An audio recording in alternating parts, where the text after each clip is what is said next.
And somehow James Gunn makes that really corny idea and an overpowered character super relatable. Like takes the character that people said was the least relatable superhero and makes it, I would argue, the most relatable superhero we've seen in film in a very long time.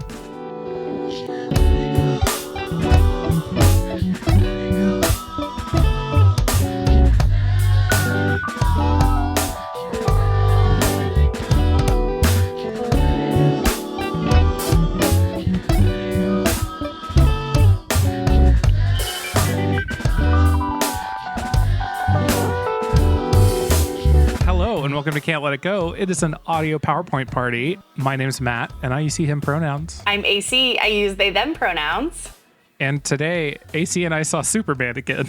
Yeah! Superman! Superman! Superman! I loved that movie almost as much the second time as I did the first time. And I'm sorry that I ran out of the theater. Oh, no, that's fine. I only felt bad that I really tried to wait for my bathroom break until a scene that I didn't care about. And I wound up coming back right 10 seconds too late. But I was still pleased that I made it back in time for most of Noah and the Whale. So yeah. Wild that Noah and the Whale is showing up in a movie in 2025. Listen, we're going to get into it, okay? There's a whole discourse cycle about it. Oh, okay.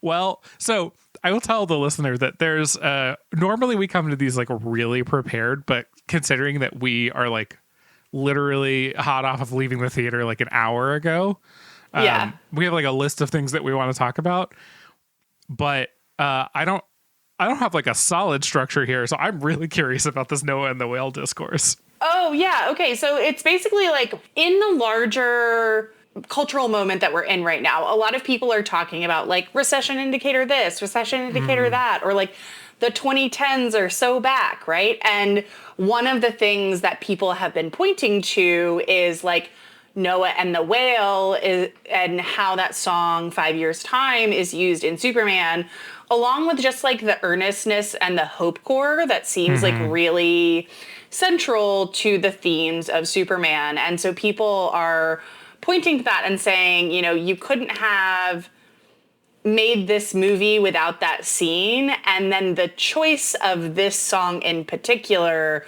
feels so rooted in a specific, we're emerging from the recession and building these the whole Edward Sharpe and the Magnetic Zeros stomp clap, that is very much part of it.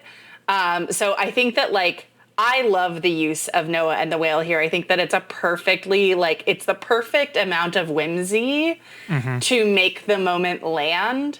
And so if you have seen the movie, right, what we're talking about here is the scene where, or if you haven't, I guess I'm going to describe it to the listener. I would just put a warning out there that we're just going to talk about the movie. So if you don't, if for some reason you care about Superman, you haven't seen it at this point, go do that and then come back. Definitely go see it. Probably see it twice at least, and then you'll get to appreciate it in its fullness.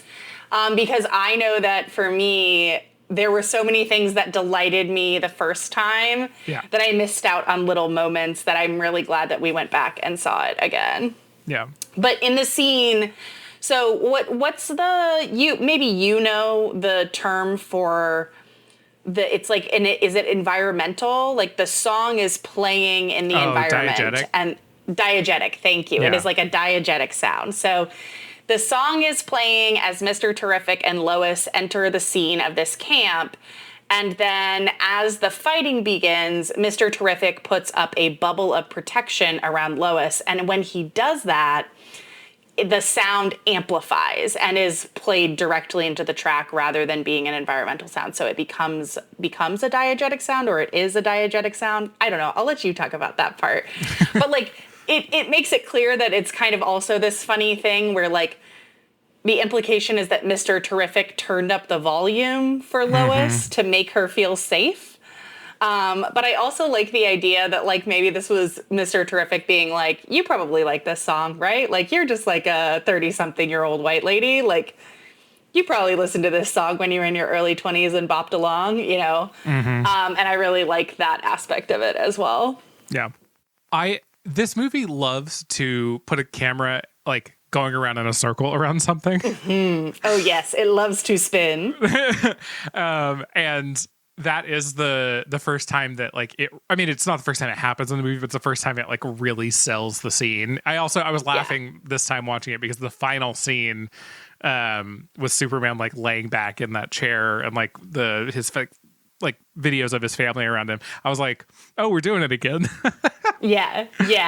And we get it really early on too, right? In the opening, we see after he's flying through the sky, we get our initial spins. And that is the one that I don't love because it makes my tummy hurt. It makes it like, it's very clearly the moment where they're trying to like fully like get you bought into like the speed at which he is traveling. I think it is supposed to be something that like makes your stomach drop a little bit when he does that spin, but like at every key moment there is some sort of like circular camera motion happening. Yeah, it's a cool moment. I remember the first time watching it had been long enough since I had heard that song that I kind of forgot what it was and who it was by. Yeah. And I just remember like vibing it because it's I think the scene of the movie. Then, went and looked it up later. I want to like stop just to explain really quickly the thing that you said earlier about Edward Sharpe and the Magnetic Zeros. Oh, yeah. Which is that I guess Twitter like a week ago went on something about how Edward Sharpe and the Magnetic Zeros, specifically the song Home, was like quote unquote the worst song of all time. Yeah. And what's funny is the original way that I saw this come up was a video on TikTok of like the band being like, what the like we did it first. Like, how are you talking about this is the culmination of this thing you didn't like when like, and he specifically calls out like of Monsters and Men. He was like, they were aping our thing. He's like, we were doing it honestly because it was different and new. And like, the Lumineers and of Monsters and Men were just riding that wave. But yeah, that is, I am also very interested in how the 2010s are returning, if have not already returned in terms of popular culture. I will say, what I find different about this movie though, is I think it's been a long time, like honestly, since probably like the 90s that I can think of, that we've had something so intensely hopecore in terms of like popular media. Like as long as I've been conscious and around, we've been in like the Batman era. Right? Strong agree. Yeah. This was very much a reminder. And I think that like, the first thing that I texted you after I saw it for the first time was like, oh my God, they made Superman fun again. But I think the other thing is like, is it cliche to say like they made Superman again? Like the OG Superman, like I'm not a big DC Comics reader. We've been over this on the show a number of times. My DC touch points are Batman and Wonder Woman. The Wonder Woman movies don't hit for me for maybe obvious reasons. I love Christopher Nolan Batman, and what I yearn for, what I adore the most in the DC universe is like the Justice League animated series and JLU. We talked about this at great length in our episode with Alex, talking about The Question. And I think that for me, this movie hit that note of the Justice League Unlimited and Justice League animated series, like of my youth, that really made me like comics and comic books in this specific way. And so much of that is like, is it stupid that Superman stops to save a squirrel? Yes. Is that also kind of his whole deal? Also, yes. And I love that little detail. It's so funny to me. It's so funny. And like, I think that the Hopecore, right? I think this is like, you're right. Like to the point about like, it's always been Batman. We are in a moment where like people are starting to reject the idea that things are cringe, right? Like there has been the joke, I am cringe, but I am free for a long time. But like I've seen more and more videos populating my TikTok feeds or my Instagram feeds lately of people saying like, the only person, when you say, I'm not doing that, it's corny, the only person in that scenario who actually thinks that it's corny is you. You are saying that it is corny, right? And it is a choice to say, I am going to reject the idea that earnestness is corny, that earnestness has a value and it has place in the world, right? And this is Superman's like closing monologue. He's like, being earnest is what makes me human, right? Caring deeply about the lives of other people is the thing that makes me just like you. And I love that, right? We don't have to only have like deep-seated feelings if we're angry or upset or existential, right? But that, I mean, and maybe it is an existential hope, right? But that we got that in this movie is chef's kiss to me. I especially love it as a person who is earnest to a fault as a way to protect myself from other problems. Hey, listen, terminally earnest. That's my whole deal. Yeah. Have you seen the behind the scenes video of James Gunn and David Corenswet on that particular scene? On that particular scene. Yes, I have. Yes. Sorry. I was saying which one because I had no idea who David Corenswet was before I saw Superman. And now I have consumed so many hours of David Corenswet videos. Oh my God. I will also never forget Tori from Press Start calling him David Cornfed.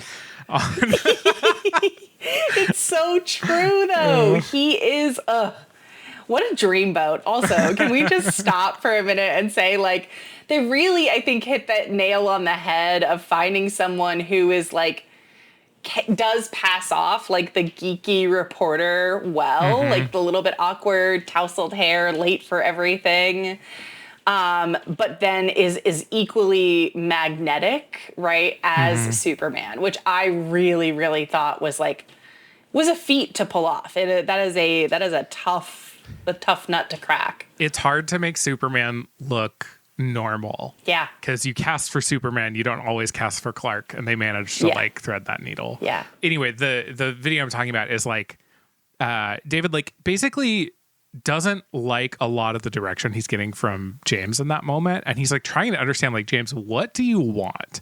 This thing is being blown up as if they had like a debate or they're mad at each other. Watch it. It's two people working together very well.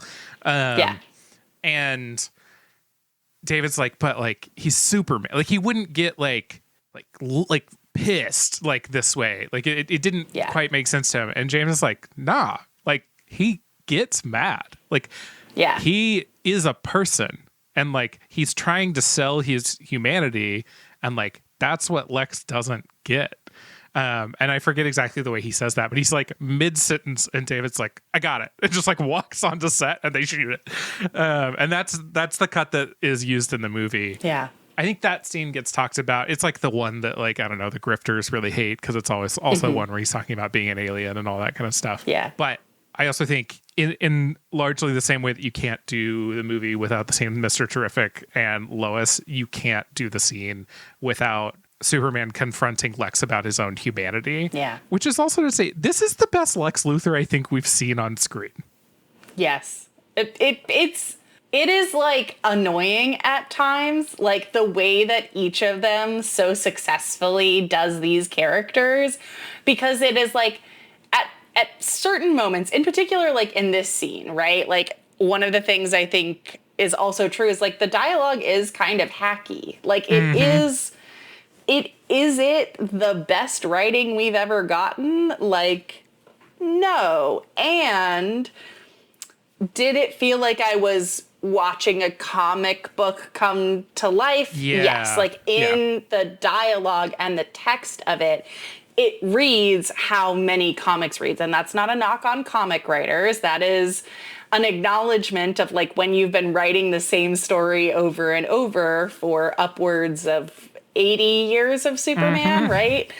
The way that it replicates the trope of who Superman and Lex are, pushes that button in both like a good way and a bad way for me in this movie. I did find myself on the second rewatch wondering if they made him wear a bald cap on top of his shaved head so that it would be that smooth, because it is comic book smooth. Yeah, it's very smooth. No blemish, not a single hair on that man's head. Yeah, Nicholas Hoult really did well. And also, like, Skins fans, stay winning. Yeah. Nicholas Hoult also just, like, has such capacity. Like, it's so funny because he's someone who seems so affable in interviews, but he has such capacity to play just, like, a truly terrifying, self-absorbed character. Like, he does it kind of over and over, which, I don't know, maybe it works because it doesn't seem like his personality, right? But I don't know. Yeah, you talking about how comic booky it is. I love how hard both Nicholas Hoult and the writing sells Lex's jealousy. And I love how much Lex is like fully aware of the person he is. He's like, you think I'm stupid? Yeah. He's like, of course I'm jealous. Yeah. I think you can't. I mean, I loved watching Smallville growing up, right? But it's a mistake to make Lex a person that you can relate to. Yeah, he's not sympathetic and he's not meant to be. Right. He's not meant to be relatable, right? He is meant to be a supervillain bent on destroying the world I mean, maybe not bent on destroying the world, but bent on bending the world to his will, right? When they said he wants to make himself king, I laughed because it's like, that is always his goal, is make me the man in power. Make me the one with the decision-making power. Yeah, and I mean, like, that's every story of Lex. I mean, like, even in like modern stories of Lex, that's what he wants. Even if it's in small ways, he's trying to give himself some form of power, or even just like perception of power over Clark in some way. Yeah. Also, people that are doing their job in this movie incredibly, Rachel Brosnahan. Brosnahan, she really... I was going to say, I was skeptical when I saw the trailer. I was too. There are moments too, even early on in the movie, I was like, okay, I get it, I guess. But by about, I don't know, I'd say like 30 minutes in, I was like, okay, she's nailing it, actually. Like, she really crushes it. And I think that, like, I love that we get the version of Lois that is not a damsel in distress, because I think there are lots of different versions of Lois throughout the different iterations of the comic, right? She does have her own storylines in comics where she is like the one who is doing the saving, right? And I really liked that we got that version of her. Yeah, I'm looking up when it was, there was a recent Lois Lane title. It's going to be hard to find because just searching Lois Lane DC Comics is difficult. But there was a recent Lois Lane title where she was like running the Daily Planet. She had like she had Perry's job. Yeah. Apparently it's really good. I didn't read it. I was reading the Superman book that was out at the time though. Yeah. For me, the scene that like brings it together, while I love the scene where they're in the Daily Planet, it's the first time you're really seeing her and Clark like interact right after the hammer of whatever. The hammer of Boravia. Yeah. After that fight, Ultraman. He's like talking about the interview that he did with Superman, quote unquote. And she's like, oh yeah, you did an interview with Superman. That's a good scene. And it starts to give you that, but really it's the scene back at her apartment with Clark, right, where she's doing an interview, quote unquote, with Superman, and the conversations that they're having. That scene is also in the trailer because they're trying to show you the complicated nature of like what this movie wants to do in terms of plot. But for me, what that does is establish both of those characters, but especially Lois as like the versions of the versions of these characters that we're going to get in this movie. Yeah. Yeah, I agree. I think that I like that scene, and I like the chemistry that the two of them have, that David Corenswet and Rachel Brosnahan have in that scene. The scene that really solidifies it for me, for her as Lois, is when she goes to confront the the Justice Gang, question mark, the soon-to-be Justice League, perhaps, about going to save Superman. And she says the thing about, he's your friend and you're just going to, like, let this happen to him. Yeah. And is, like, convincing them and interacting with them and is, like, fully bought into, no, this is the time that we do something, y'all. Like, something is going on. Yeah. You mentioned the Justice Gang. One, Nathan Fillion delivering as Guy Gardner. Shocking, given I was very worried again from the trailer. It's so funny. No, it's just so funny. It's not the Green Lantern that I expected. And I think that is why it works. Oh, yeah. Well, like, Guy's a piece of shit anyway. It is comics accurate in the best way. And what's funny is I think people have been begging for Nathan Fillion to do something in comic books, in movies, right? For forever. Like, Firefly was over and people were begging for him to be in some comic book movie. Finally, we get it, and it's fucking Guy Gardner, Green Lantern with a bowl cut and like bleach blonde hair. So again, my touch point here is still like Justice League and Justice League Unlimited. And so like Jon Stewart and that, like the Jon Stewart Green Lantern, like is my conception of Green Lantern. So like, I'm not familiar with Guy from the comics or anything. So like when I think about Green Lantern, I think about someone who's actually a lot more like a black Superman, right? Than someone like Guy. And so in that way it was like unexpected to me because I've never read those or seen those. And that made it really fun. Like I liked seeing like, obviously the scene at towards the end where there are like the middle fingers, you know, or just like the eye poker when they're fighting the kaiju, right? Like these like comedic ways to use the lantern power rather than like the more straightforward ones for like protection or like as fists or whatever, right? And that was really fun. I think and Nathan Fillion like carried it, right? Yeah. I just sent you an image of Guy Gardner from the comics, which I think is so funny. He just looks like a piece of shit. I cannot wait to see this. Oh my God.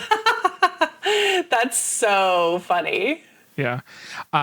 Speaking of Jon Stewart, am very excited to see what Aaron Pierre does with Jon Stewart in the Lanterns TV show. Yeah. No idea what that show is going to be like, other than supposedly like prestige television. Hey. But I am curious to see how it goes. Yeah. One person in this movie that I don't think gets talked about a lot is Isabel Merced as Kendra Saunders' Hawkgirl. Yeah. I think she's so funny. Like, understated in terms of like the script and all of that, but like her scream makes me laugh every time. Yeah, and it's almost used like for comedic effect in the fights, which I think is really fun. I think it's like a way to be like, there's no way for us to do this that doesn't seem kind of silly, right? Yeah. Like, and I really love like her attitude and the way that she really is like she's so annoyed to be there, right? She's like, we're not the Justice Gang, stop calling it that. But like she's showing up every time. And Isabel Merced is just delightful. I did think that she was Amy Carrera at first, but when I first saw it, because I wasn't paying attention to the casting, and then I was like, oh wait, that's not her. Unfortunately, and don't tell Alex Jaffe this, but I think that the one comic book that I have read of this specific Hawkgirl by Jadzia Axelrod, I was not a fan of. So I wonder if there's other stories with a specific Hawkgirl out there. I think, unfortunately, the mistake that book makes is like taking her too seriously. And I don't know, it's Hawkgirl. Like, I don't know that you can take that I don't think you can take that seriously. Maybe I'm wrong. Maybe there's a really good, straightforward, serious Hawkgirl story out there. Axelrod's was not the one for me personally. Yeah. How do you feel about like her being the one to, you know, kill the Boravian president? I think most of like the discussion that I've seen online has been about that choice and like the distinction, right, in that moment of like Hawkgirl is not Superman. Hawkgirl and Mr. Terrific and Green Lantern, they are not afraid to kill people who arguably need to be killed, but it's worth saying that like the movie spends a lot of time doing commentary on like the judicial activities of superheroes, and who are they to make that decision, right? But they've built it up to this moment where it feels more clear that like he's not the good guy, he's allied with Lex Luthor, right? And then they let her do the dirty work, as it were. What did you think about that? In the movie, it's also after the scene where we see him like gleefully like laughing at the death of Mali. Yeah. The like halal cart guy. Yeah, halal cart guy. So I think it's after we've already like we're not even seeing like the news media version of that president, right? We're seeing him like rejoice in the death of a character that we, you know, have enjoyed. And so I think narratively in terms of like the movie, it's also fine. I'm with you. And also I don't think that the movie believes that killing bad guys is a problem. I think it believes that Clark thinks that's a problem. I mean, I think if you pushed James Gunn and got him to answer the question, he'd probably be like, nah, it's rad. She should do that. I'm like, I'm pro that. Kill the motherfucker. No. I think that, like, it's right. I think it's just also, like, such an interesting choice that she is the one who makes that final decision, right? And I think there's also, like, some... it is poetic in nature, right? Like, because there is the discussion of like, Clark did fly him out over the desert, right? Clark did basically, like, in some sense, give him a warning. I think that it's also, there's this interesting dynamic that is often true in other Superman stories where it's like, Superman will do everything other than kill this person, right? And sometimes what needs to happen, right, is that person just needs to no longer be in the picture, and that other people will step in and do that when it's necessary. So I liked getting to see that there wasn't like an agonizing or hand-wringing moment. Like it was like, this person is evil, and here are all of the ways in which, like, you know, their evilness adds up. They have not been taken in unwillingly by Lex. They're not being manipulated by anything other than their own greed. And these are the consequences of allowing greed to and power to take your heart and your mind. Yeah, it's interesting to put that idea up against this. There's been a lot of talk about this movie, specifically with the narrative of Boravia and Jharanpur, I think it is, and the parallels to Israel's genocide in Palestine. And I think some of those fall into similar traps of maybe our first episode that we talked about, where we talked about the difference in Martin Luther King Jr. and Malcolm X and Professor X and Magneto, and how those are fictional people and real people, and the situations are different. And I think the conversation around these two countries in this movie can sometimes fall into those problems. Yeah. And at the same time, when you put that next to, or put the reality of the genocide in Gaza next to this story's Boravia, in that story, Clark starts the movie having already interfered. Yeah. But at the end of the movie is not the one, passes on the duty of like killing the Boravian president to his friend Hawkgirl. And passes on the duty of disrupting the war entirely to the Justice Gang. Yeah. That starts the question. If we're already comparing this to the real world, what are we saying about the real world? Yeah, you know, I think that it's interesting too, because the other side, and I don't know if you've seen this version of the discourse, is like, is this a stand-in for Israel-Palestine, or is this a stand-in for Russia and Russian oppression, right? Yeah. And so I think that, like, where I've landed is, as always, it's what you make of it, right? Yeah. What do I think that it says, right? When I see this story. And I think that, like, the things that I notice are, right, like, the president is such a caricature of an Eastern Bloc type leader, right? Both in terms of like the ostentatiousness of his palace and like all of these other things, that it sometimes, like, I believe James Gunn when he says, I wasn't making this movie about this issue.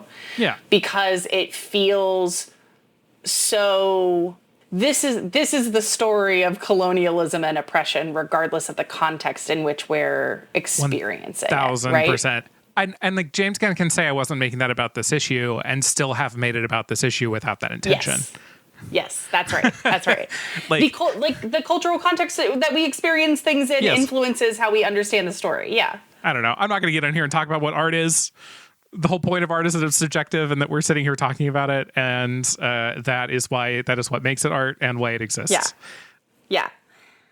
I think what I will say is, like, in the reading of this movie as explaining or as a metaphor for the ongoing genocide in Gaza, I think what feels missing for me, if we're trying to make the argument that the movie is a critique of that, is the degree to which the people in the environment of the movie are opposed to the actions of the Boravian president. Yeah.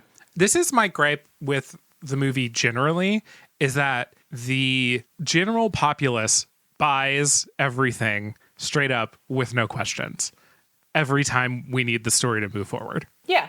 I mean, they're the stand-in for us, the mind-controlled masses, right?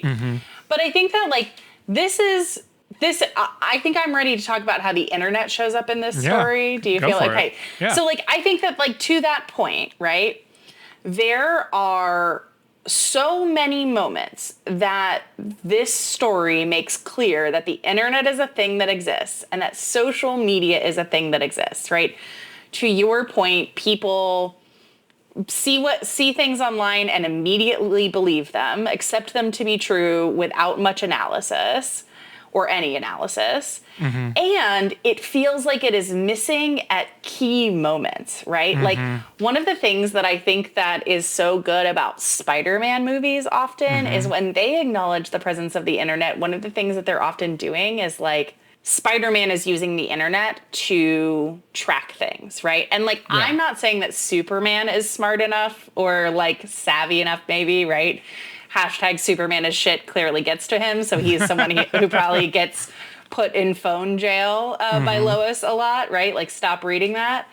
But, like, what was missing for me is if the conspiracy boards are talking about Lex, where is the dialogue about the conspiracy boards talking about helping Superman, right? And helping Superman figure out what Lex Luthor is doing.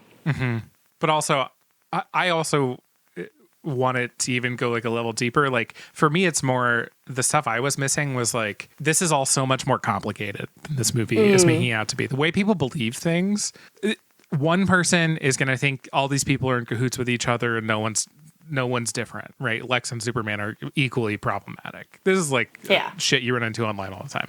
Another person is just gonna be like diehard Lex all the time because he's a go-getter and he gets what he wants, and that's cool. And the next person is gonna be like there for Superman hardcore, and like till he does something they don't like, and then it turns out they're just like a liberal, right? Yeah. Like, although I don't know, previous conversation, maybe Clark fits in that bucket too, but I feel like the way that despite the fact that I do think that the like monkey farm of outrage is really funny, at the same time, I was like, for a movie that's like very emotionally complex, that didn't cross over into its conversations about the internet and like the way that people like choose to believe things or don't. Yeah, I think that's right. Instead, we just see like news clips, and we're supposed to accept that that's what people think. Yeah, I think that's right. I do also think that it's like one of those like movie magic things where in the span of 3 days, public opinion changes course, goes a full like 180 and then back again, like multiple times, which is a thing of fiction. It is much more difficult than that to sway people's opinions. Yeah. I mean, I think that if we're talking about the internet and the stories that get posted online, let's talk about our boy, Jimmy Olsen. Jimmy Olsen. Everything to me. I love that Jimmy Olsen is just like apparently the hottest shit to legendary every woman in this movie.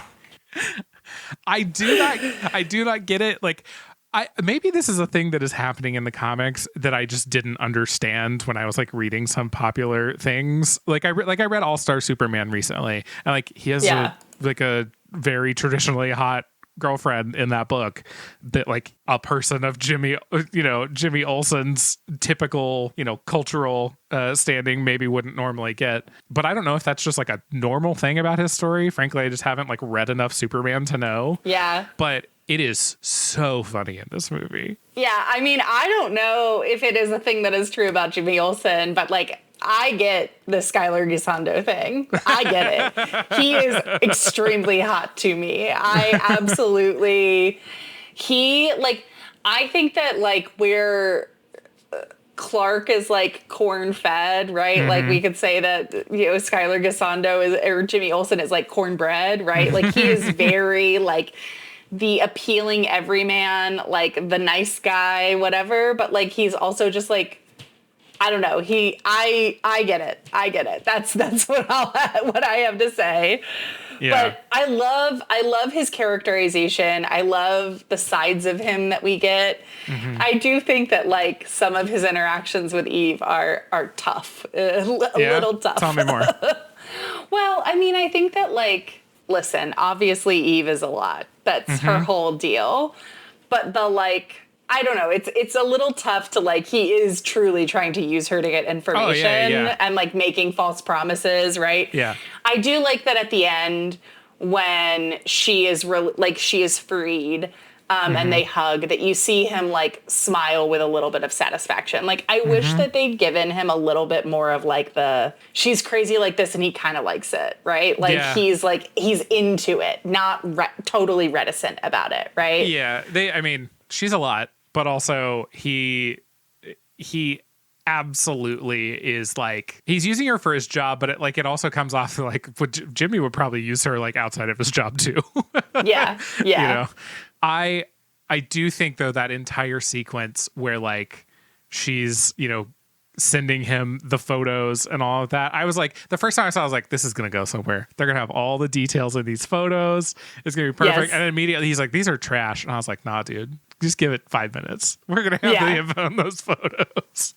I did like that it was like, he was like, ugh, it's just her being crazy again. And that it was Lois who was like, wait, hang on. Wait, 1 second. Which is also to say, like, maybe to bring us to Eve herself, I absolutely love the device of, this hot, dumb girl is actually mm-hmm. smarter than all of you bitches. And she's been taking selfies in the frame of almost every shot that she's been in this whole movie to make you think that she is self-absorbed and vapid. And she is. She is. And also, she is strategic. She understands her place and her power. And, I think that, like, I did really like that Jimmy was like, Lex is like dangerous and bad for you. And like, obviously he has such a big reaction to like, he tortured a dog the other day. Mm-hmm. Like, what? Like, what do you mean your boyfriend tortured a dog? Don't go back there, right? Even if he's not interested in being with her long term, he is like concerned about her well-being. And like is trying to get her to advocate for herself. And so, I don't know, I really, really liked the turn of the vapid social media obsessed girl is actually the one who saves the day through the information that she captures in these photos. I also really like the scene you just mentioned where he's like, why are you going back? And she like gives him a good reason. She's like, because he keeps throwing his exes in the pocket dimension prison. She's mm-hmm. like, I have no choice, actually. Mm-hmm. Yeah. So you think she's dumb the whole time for staying here. And then it turns out she's like, no, I am just stuck. Like, there is no way out for me. Yeah. And I think it's like, she's kind of like, you could, like, trying to say, like, you could get me out. But here's what it would take. Here's the risk at play here. And I really like that. I like that understanding of, like, I hesitate to say agency, right? Because mm-hmm. what she's making clear is that she does not have agency in this moment because of what the consequences will be and the power of the person mm-hmm. who she is in relationship with. That felt very, like, real, too. Other than, okay, we've gotten through, we've talked about Lois, we've talked about Jimmy. Are there any other of, like, the people of the Daily Planet. I love the Perry. I love the environment. The scene too, like the chemistry that the cast has in that final like murder board moment where there is just like chaos happening all around them, and they're all like locked in when they're on the plane together writing the piece, and she's dictating, Jimmy is typing. The comedic relief, right? Of also, there's a dude on that spaceship with them that is nowhere else in the movie. It's these like critical Daily Planet people that you've seen throughout the movie, and then just some dude that otherwise you've not ever talked to or seen on camera before. The thing about the Daily Planet in this movie to me is just that it is an actual workplace full of people doing the job. And I don't know if you've read this piece that was going around a couple weeks ago from IGN called "The Conspicuous Emptiness of the Marvel Cinematic Universe." Yeah, which the point of that article is like, hey, Fantastic Four just came out. Pause. Great movie. Loved it. But that movie has this giant skyscraper that the Fantastic Four live in, and the only people you ever see in that building are either in the lobby as they're trying to go up to their like apartment or whatever, or the four of them and their robot, right? And this is a giant skyscraper and no one works there except these four people. It calls out a moment in that movie where like they're trying to collaborate with a bunch of different countries to do this like worldwide project. And the way you see that is the four of them running a switchboard in a room that's mostly empty. And I think it's a really good critique. While I think a lot of the critiques of the MCU are like overblown, and I think it's like mostly fine.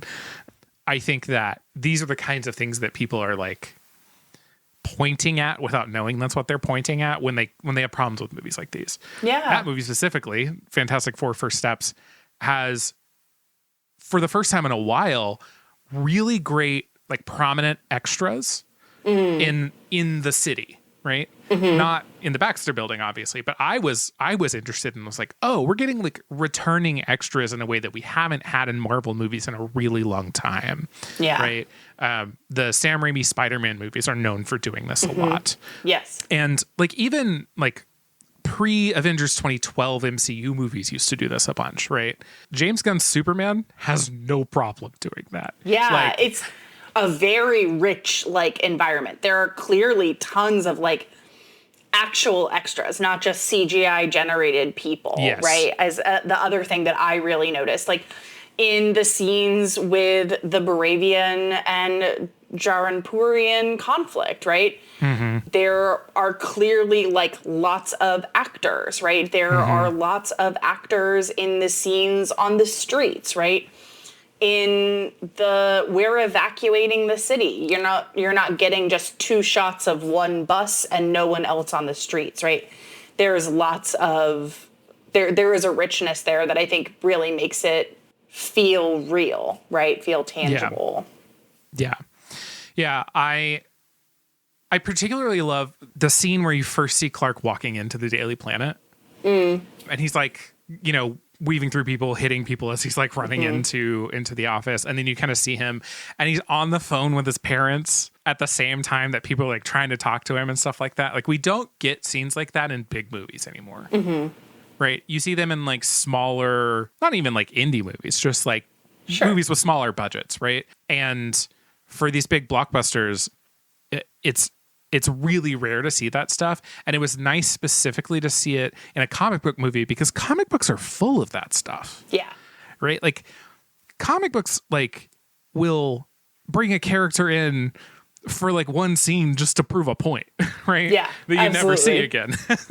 And I don't know. It not only made the world feel lived in, but like made it feel like something that you care about, right? Like the Daily Planet being at risk in that scene at the end, you mentioned where they're like zeroed in on that, like a murder board. It's interesting and funny and cool because you care about everyone in the scene and because you care about all the people running around them because you've seen them before multiple times and you understand what this office is like and like the stakes of it being gone, right? Yeah. So as like the dimensional rift is coming through Metropolis, you're concerned, and upsetting that concern gives you with the murder board gives you, a twist on it that's interesting. Yeah. That's interesting that you say that, because like now that I'm thinking about it, even like in the Luthor mobile, what I don't know, the little pod that they're all in, right? Like there are so many people on that bridge, right? That feels like a choice to illustrate scale, right? And in that way, it's like the scale of the operation for Luthor, but it's also like the scale of the people involved and like the stakes of the story, right? Which I thought was really smart. Yeah. Other side characters I love. Yes. I love the Superman robots, specifically Alan Tudyk as 4. They're so sweet. Alan Tudyk being robots and aliens in shows. I love that this is his like typecasting. This is what he does. He's great at it. I really love, I think obviously it feels like an iconic like scene, but it does also feel like maybe Alan Tudyk was the only person who could have carried off this line. There's a short list of other people who I think could have done it, but like maybe one day you'll give me a name. 4 is a name. Gary is also a name. It's like,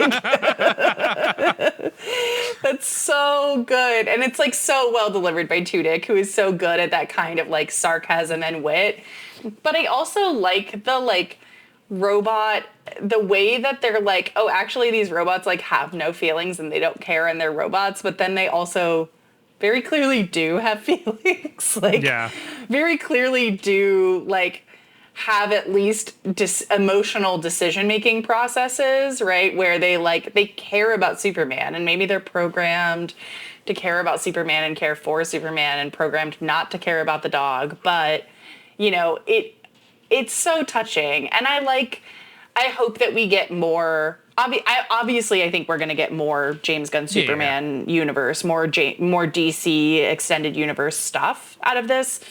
James Gunn very much in Alan Tudyk, like the people who contributed to this movie made a movie that I want to come back to, like that I want to return to the next installment of this, not because I love the franchise, but because I loved this movie. Oh, I wonder if they're actually going to do, because it's being called Supergirl Women of Tomorrow, which is... there's a very, very popular comic book that came out a couple years ago called Supergirl Women of Tomorrow. And I wonder if they're going to use that as like a structure for this movie at the very least. I think that the other thing that 4 really lands for me is like, to your point about like the one character who comes in to prove a point, or like the way that comic book dialogue makes an appearance in this movie. I think that 4 really nails that, right? Like that comic books often, even the most serious ones, have these moments of comedic relief because they are, after all, novels, right? Like, or like narrative. And we as people rely on comedy in communication to like soften some of these, like soften a moment. And I think that 4 does that really well. I really enjoy it. Yeah. I believe this is how you say his name. Is it Eddie Gathegi? Is that how you say his name? Sure. I don't know. Who plays Mr. Terrific? Yeah. Also, like, he's very clearly way more in the movie than 4 is, but is like taking very serious scenes, making them just comedic enough to be like interesting. I'm goddamn Mr. Terrific. I love him in this movie so much. For the first time I left, I was like, the 2 people that made this movie for me were Mr. Terrific and Lois. Yeah. Like, Superman, great Lex. Lois and Mr. Terrific were the reasons that I walked out being like, that was incredible. Absolutely. I adored Mr. Terrific. Everything about him truly, like, from the like, I'm the smartest person in the room and I know it, and I am uninterested in whatever is happening around me that isn't important, but willing to like zero in on the details that do matter, is like such a smart way to play off that character. And I just think that he just really nails, like, I don't know, it's a perfect performance. There's no moment where I'm like, that's not really hitting the nail on the head for me. Well, it's one of those roles that like James Gunn's really good at this too. Like he gave us Guardians of the Galaxy when no one gave a shit, like when knew who they were. Yeah. Right. Like it gives people a character that 98% of the people who walked in that movie theater had never heard of. Yeah. Like I barely knew who Mr. Terrific was. Yeah. And I read a lot of comic books. Yeah. Right? Now I'm saying he's my favorite part of this movie. Right. Yeah. James Gunn is really, really incredible at taking these characters that like do have established backstories and personalities and bringing the thing that would make them interesting to people that haven't met them before. Yeah. And this is really my broader point about the movie, to be clear, is that like every time you talk about Superman over like the last 30 years recently, really, is that the thing you hear is, I don't really like Superman. It's really like, he's not relatable. He's too powerful. So it's not that interesting. He's really like that. He's so powerful. It's boring. And that's a thing I definitely feel, especially with like shonen battle anime, right? You may or may not be aware of the show Solo Leveling. It is very popular. It's cool. It looks sick as fuck. I enjoy watching it. And also it was like episode 4 and I was like, this dude's too powerful. Like I can't like, and the whole premise that he starts out as a complete wimp with no ability, right? And that he's solo leveling. I was like, oh, we skyrocketed in power because it was important for the story. But now these fights are kind of boring. Yeah. And it only increases as you go along in most of that kind of story. So I get what people are complaining about with Superman. And a thing I know, having read Superman now, which to be clear is only recently in like the past 2 years, is that the power and like being the person that uses the power for what he wants to and not for evil, like is the point. Like like we talked about the earnestness being the point. And somehow James Gunn makes that a really corny idea and an overpowered character super relatable. Like takes the character that people said was the least relatable superhero and makes it, I would argue, the most relatable superhero we've seen in film in a very long time. Yeah. Yeah. I think that like some of that too is like the way the casting choices made for like his parents, right? Like they did not give him parents who are like traditional Hollywood hot parents. Stanley Tucci isn't his dad. Right. They look like people from Kansas. They look like people that I knew growing up, that I know growing up, who care about their son. They gave we're not getting Marissa Tomei. Yeah, exactly, right? And like the understanding of that root too, of like this version of Superman, of like from a rural area, from a version of America that many of us are familiar with, I think really like puts points in that column for why he feels so relatable.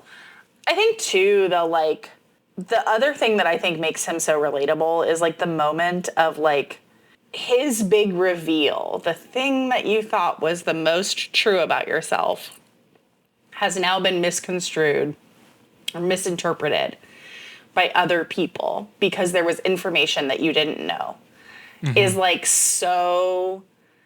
And I don't know if that's like, it's not relatable to be like my parents are aliens from another planet and their message was garbled in delivery. But like that moment of like having a deeply held belief about yourself and learning new information that then challenges that belief is that's like very relatable. Right. And I think that they do a little bit of like skating over like the emotional processing that is required in that kind of moment, right? But you do get that very touching, scene with him and his dad, where with his Earth dad, right, where he just says like, "I'm very proud of who you are, and actually you do know who you are, and what you believe about yourself to be true, that you are a good and kind person, is actually the most important thing about you." I have to say this, and you talked about casting already, but like the way his dad talks sounds like my dad. Yes. You know my dad. Yeah. Like sounds almost exactly like my dad. Or like the version that the conversation starts with, Oh, yeah, me and all of these people that you also know, we went to get burritos. They were good. Yeah. Also, I'm proud of you and I love you. Yeah, he's like, I think he says Joanne and them. And I was like, oh my God. It's like I'm in Tulsa. Yeah. One of the moments that like just does not land for me, does not come off as funny. I think they're trying to set up that like Steve is an asshole, right? Like is like when he is like being like, oh, have your parents grilled any roadkill lately? And I'm like, I don't. Why are we doing that joke in this movie? It felt out of place in a movie that otherwise like. He was already giving off asshole energy. Like, it didn't feel like it needed that additional layer. Well, I love I don't know her name, but the woman that's just like, their intestines. Shut up. Yeah. When he's like, what are chitlins? Yeah. And I mean, we all have a coworker who says things where we're like, ugh, okay, come on, get it together. This is, the 21st century. But, I think that like, in a movie where the whole point is that like humanity is good and worth saving and that we are all part of that same world, it didn't feel in place in the rest of the context of the movie. Yeah. I will say those are the moments though that give us interiority of these characters that I've been looking for in movies for a long time. Yeah. Like he can just be an asshole and it can be a normal thing that's what he would do, right? You're right. It doesn't fit the tone of the movie, but like it gives me interiority of Steve the character. Yeah. Even the moment where he's like talking to, I think it sounds like someone that works for him or something, like trying to reach his kids. Yeah. Like that just tells me more about. Oh, he's not trying to reach his kids. He's trying to reach his cat. Is that who he's trying to reach? Yeah. He says, put Penelope on the phone. Oh, really? Yeah, he's like cats too can understand. Like that's what he says. I did not process that at all. One of the tiny things I noticed this time was right when the Ultraman reveal happens and they are like they're fighting and Clark gets thrown into like a conference center. Did you notice what the convention was? It's like a high school convention. It's Vacuum Con. And there's like little icons of like vacuums everywhere. That's so funny. I was like, oh, they were just like having fun with this one. Yeah, I love that. There are so many little moments like that too in this movie that just made it truly enjoyable. I mean, I feel like we also haven't even talked at all about Krypto and like the ways in which Krypto's like appearance makes the movie feel like whole and real. And also, God bless the John Wick moment. I think where's the dog is like I get it, man. I'd act that way for a dog too. And I love the like he's not even a very good dog, but he's alone and like he's scared. And like that made me tear up both times that I saw it. Like and like gets at that ethos of like why Superman saved the squirrel, why he always tries to stop the building from crushing people. Every creature on this planet he cares for in equal turn, even when they are not very well behaved. And I think that it's just like, to your point about like interiority, right? Like gives us interiority, makes Superman three-dimensional, more than just an overpowered character who that his deal is saving humanity. He is someone who cares about all of these aspects and understands, He has the range. Yeah, he has the range. It's why the best Superman stories are Clark stories and the best Batman stories are Bruce stories, right? Yeah. Like knowing who these people are and why they do what they do is the thing. Beyond the stuff that we already know. Right. Beyond the setup and the origin stories that we've heard told, 1,000 times over. Yeah. I don't think I have even enough time to talk about the music, but I will just say I appreciate that they are willing to sell emotional moments with music and just be really upfront about it. It really gets me. Yeah. I really loved that they didn't abandon the John Williams theme. I really love that it wasn't themed or scored entirely with the John Williams theme, but I loved that they did not abandon it, that they made it, they understood that like in the minds of the audience, that music is so tied to Superman for me, even if, And this is like a random fucking pull.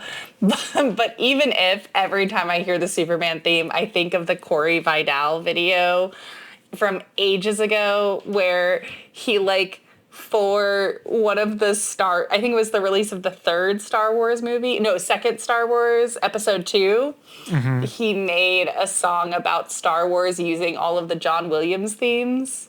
Do you remember this video?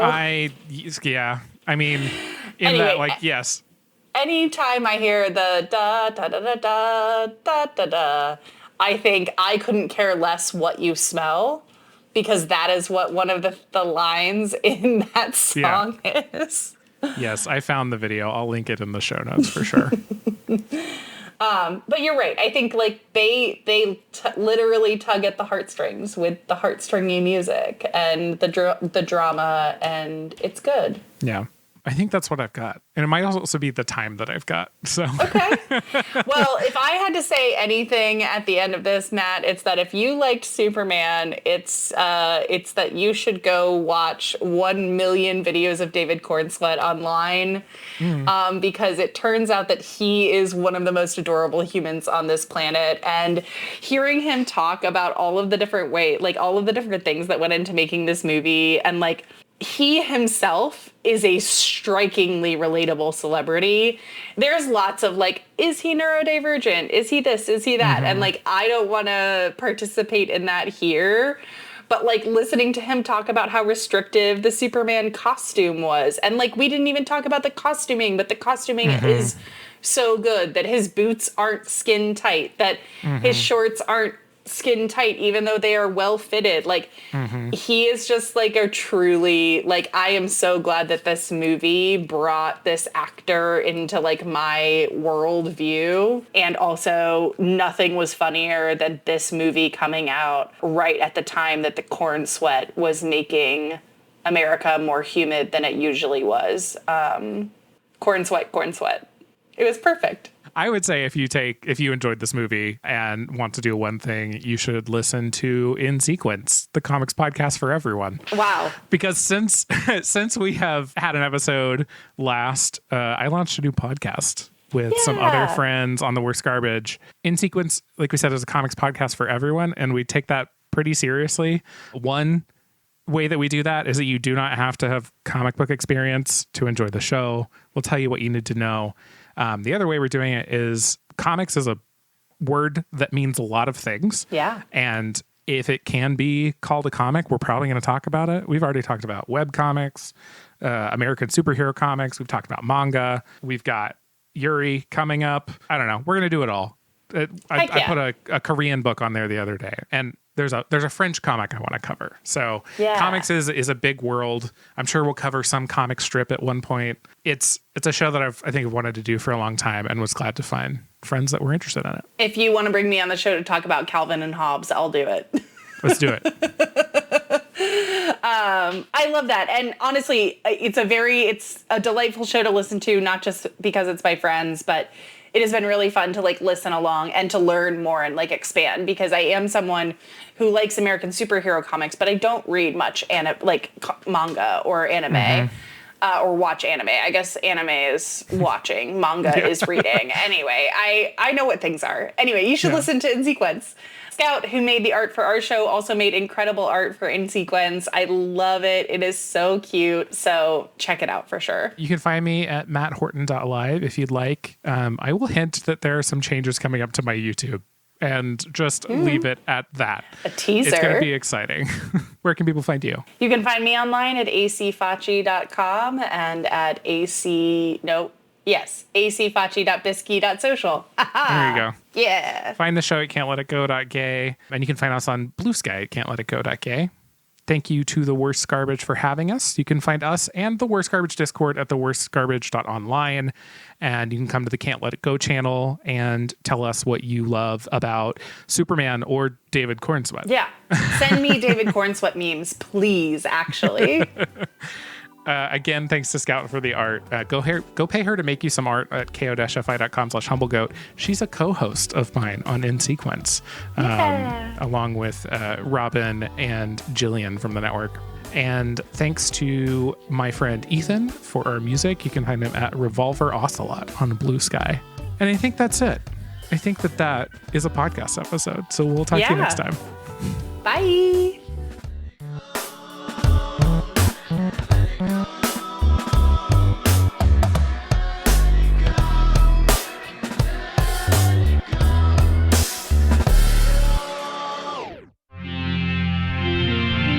TWG, the worst garbage, online.